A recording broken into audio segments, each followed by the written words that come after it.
Al sou die vyeboom nie bot nie, en daar geen druiwe aan die wingerde wees nie. Al sou die olyfoes misluk, en die lande geen oes lewer nie. Skrywe, die skrywer van ouds. Sou die verlang na die wat ek lief het, diep in die vlaktes van my oë gaan lê, vir almal om te sien. Die stofpad wat ek daarmee uitgetrap het, sou dit wyd en breed in daardie blink getrapte klippers lê. Sou die lewe my dwing dat ek agter skerms van my binneste met 'n glimlag moet wegkruip, en die gesluite grendels waarmee die hart se kamers hang, vir 'n laaste keer moet olie. Die trappe wat ek na bowe moet uit, as ek al tog bekyk, alles al oud en verwaarloos en ook verweer, my voete en hande nie meer hierdie tog wil loop of wil trap nie, my hande se eelte en beenderre nie meer die reëlings vir regop hou, kan hou of vertrou nie. Al sou dit als, en my hart en verstand nie meer asem het om die pad na verte te kyk. Nie die son en die maan se lig kan sien, nie die woorde wat mens bid meer wil uiter nie. Nie meer dit kan prewel of sê of niks daarvan meer kan bedoel nie.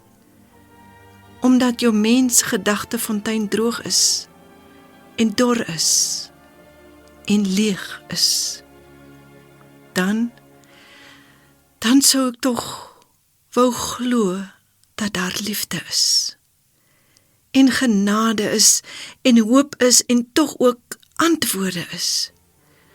Wanneer my binneste stil gaan staan, my oë se sien verweer in die winde van niks, en my gees verdor in hierdie na-herfsdroogtes, sou ek steeds vir 'n laaste keer wou kniel, wou hoop, my oë na bowe wou gooi, my skure in my binneste tog wou oopmaak.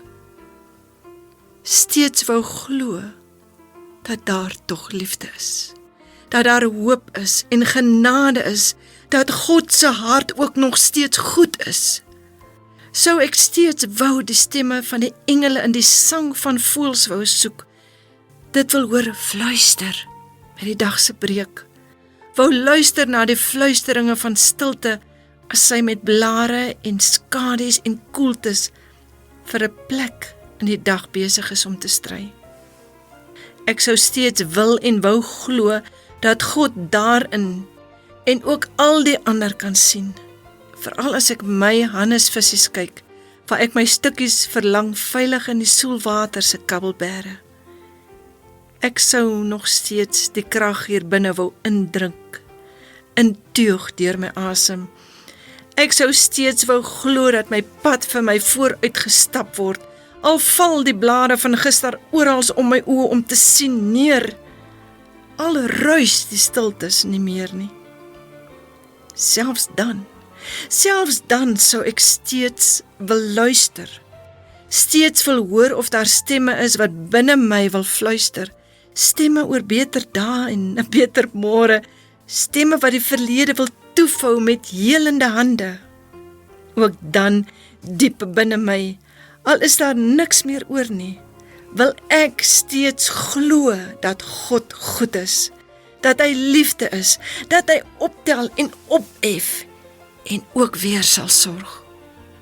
Vir al hulle wat hier by my instap, met kanker so groot soos my hande, waarin maangebed prewel, en biddend verhoor wil hê as hy sê, sy wil weer voluit lewe, vir haar gesin, vir haar kinders, as my gebreekte vyeboom, dan nie meer met woorde, geloof en genade kan bot nie. My druiwe van kennis suur is en word en gewoon net 'n misoes van my wese is. Die olyfolie in my hande nie meer diep kan versorg en vertroetel nie. My menswees nie meer 'n goeie oes kan lewer en gewoon droog misluk Laat my dan toe om my kop op te tel, my oë na bowe te rig en dit dan opreg te sluit, sonder woorde. Met net hierdie wete, ek het werklik probeer. Ek het werklik probeer om ongeag als werklik te glo. Vir hulle, al sou die vye boom nie bot nie, en daar geen druiwe aan die wingerde wees nie, al sou die olyfoes misluk, en die lande geen oes lewer nie. Geskryf deur Peer van die Kerk.